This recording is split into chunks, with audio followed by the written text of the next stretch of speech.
The NHS is preparing itself for a bad flu season. One of the strains circulating this year, H3N2, has been dubbed Aussie flu because it is the same strain that recently caused big problems for Australia. Australia's 2017 flu season was the worst the country had experienced in nearly a decade. Experts are waiting to see if similar will happen in the UK, after a recent rise in cases. Every winter there are a few strains circulating, and Aussie flu or H3N2 is just one of them. It is an influenza A virus that appears to cause more severe infections in young children and the elderly. Most people will recover in about a week and won't need any specific treatment, apart from a bit of bed rest, some paracetamol or ibuprofen, and drinking plenty of fluids.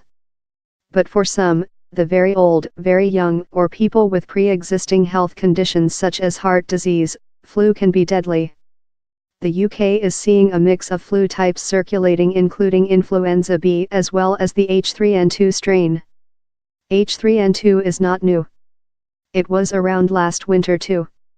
Any strain of flu, including H3N2, can be dangerous for people who are vulnerable to it. Experience from last winter suggests the elderly are a high-risk group for H3N2. Influenza viruses are given different names based on their type, A, B and C. A is usually the most serious, while C is usually a milder infection. They can be further subdivided according to the proteins that they carry on their surface.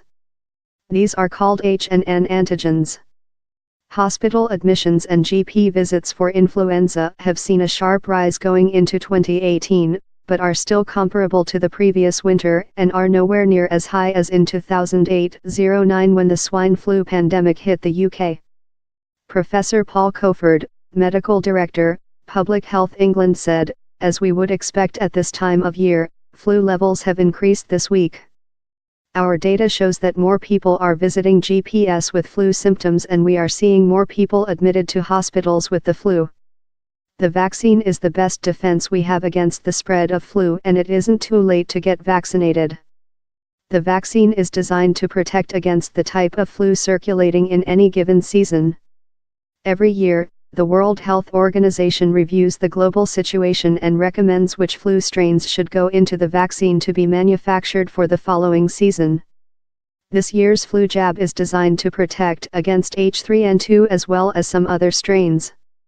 Vaccination is the best protection we have against flu. But flu is unpredictable. Flu viruses constantly mutate and change, so it is a moving target to fight. Public Health England says typical effectiveness of the flu vaccine is 40 to 60%, which means that for every 100 people vaccinated, between 40 and 60 will be protected. At-risk people are advised to have annual flu jabs because flu strains can change from year to year, plus protection from the flu vaccine may wane after about 6 months.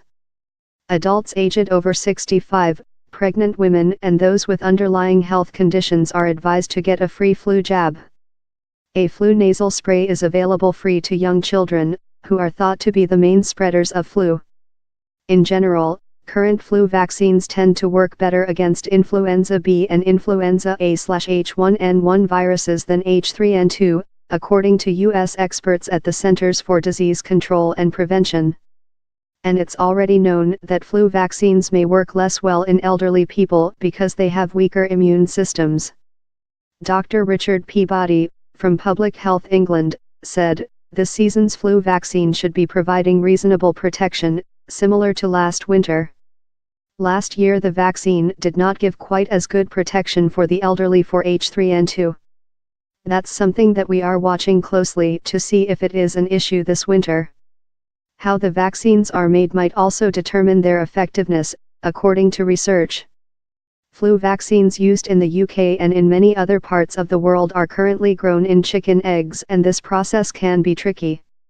Recent research in the journal Proceedings of the National Academy of Sciences, PNAS, found the H3N2 part of the flu vaccine did not grow simply during this process and developed mutations. When they tested the vaccine in animals and humans, they found the H3N2 part did a partial job of protecting against this strain of flu. The vaccine had 20 to 30% effectiveness against H3N2. Experts stress this is still our best defense against the virus. And the jab provides excellent protection against other flu strains. A spokesman from Public Health England said, although we would like this to be higher, this is still a very valuable level of protection against what can be a nasty and sometimes deadly illness. Experts recommend that all those who are eligible for a free flu jab on the NHS should take up the offer. If you want to protect yourself against flu and you're not in one of the groups, you can buy the flu jab from high street pharmacies. People who can get it for free from the NHS include, a flu nasal spray is available to 2- and 3-year-olds and some children at primary school. Frontline health and social care workers are also eligible to receive the flu vaccine. Flu symptoms come on very quickly and can include, if you develop sudden chest pain, have difficulty breathing or start coughing up blood, call 999 or go to A&E. See your GP if flu is very infectious and easily spread to other people. You're more likely to give it to others in the first 5 days. Flu is spread by germs from coughs and sneezes, which can live on hands and surfaces for 24 hours. To reduce the risk of spreading flu,